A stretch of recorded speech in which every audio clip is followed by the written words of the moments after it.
শিক্ষকের যৌন হয়রানির পর দুই বান্ধবীকে নুসরাতের লেখা সেই আবেগঘন চিঠি। ফেনীর সোনাগাজী ইসলামিয়া ফাজিল মাদ্রাসার অধ্যক্ষ সিরাজউদ্দৌলার হাতে যৌন হয়রানির পর দুই বান্ধবীর উদ্দেশ্যে আবেগঘন চিঠি লিখেছিলেন নুসরাত জাহান রাফি। সেই চিঠি উদ্ধার করা হয়েছে।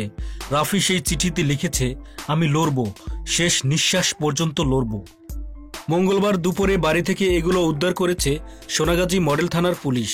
চিঠিতে দিন তারিখ লেখা না থাকলেও বিষয়বস্তু বিবেচনায় এটি দগ্ধ হওয়ার কয়েকদিন আগের লেখা বলে মনে করেছে তদন্তকারীরা। ওই সূত্র জানায়, তার পড়ার টেবিলে খাতায় 2 পাতার ওই চিঠিতে তামান্না ও সাথী নামের দুই বান্ধবীকে উদ্দেশ্য করে লেখা হয়েছে। গত 27 মার্চ ঘটে যাওয়া ঘটনার বর্ণনাও দিয়েছে রাফি ওই চিঠিতে। ওই চিঠিতে রাফি আত্মহত্যা করব না বলে উল্লেখ করেছে। তবে যৌন হয়রানির ঘটনার পর সিরাজউদ্দৌলা সহ গ্রেফতার হলে তার মুক্তির দাবিতে বান্ধবীদের অংশগ্রহণে ক্ষোভ প্রকাশ করেছেন রাফি। তাকে নিয়ে বান্ধবীদের বিভিন্ন কটূক্তিতেও তার মর্মাহত হওয়ার কথা উল্লেখ করা হয় এই চিঠিতে। শিক্ষকের যৌন হয়রানির পর দুই বান্ধবীকে নুসরাতের লেখা সেই চিঠিটি এখন সম্পূর্ণ আপনাদের সামনে তুলে ধরছি।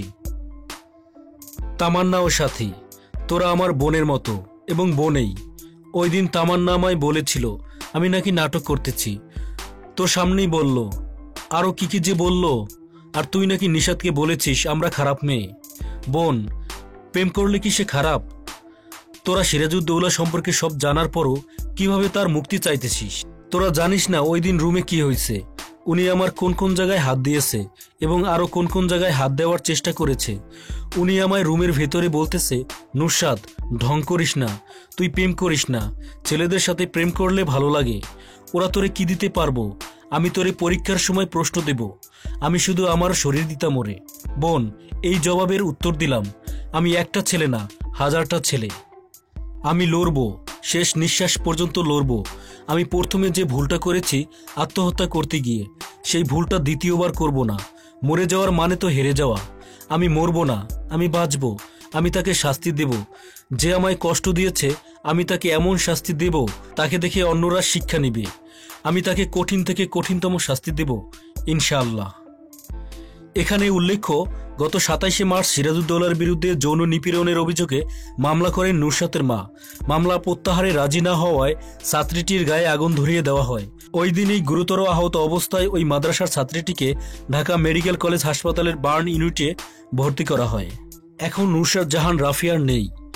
গত বুধবার 10 এপ্রিল রাত 9:30টার দিকে ঢাকা মেডিকেল কলেজ হাসপাতালের বার্ন ইউনিটের আইসিইউতে চিকিৎসাধীন অবস্থায় মারা যান তিনি। নুসরাতের মৃত্যুতে শোক প্রকাশ করেছেন প্রধানমন্ত্রী শেখ হাসিনা।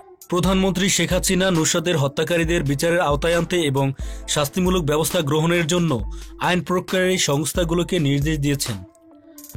বন্ধুরা, এই ভিডিওটি দেখার পর নুসরাত জাহান রাফি সম্পর্কে আপনার কি অনুভূতি হয়েছে অবশ্যই কমেন্টস বক্সে লিখবেন।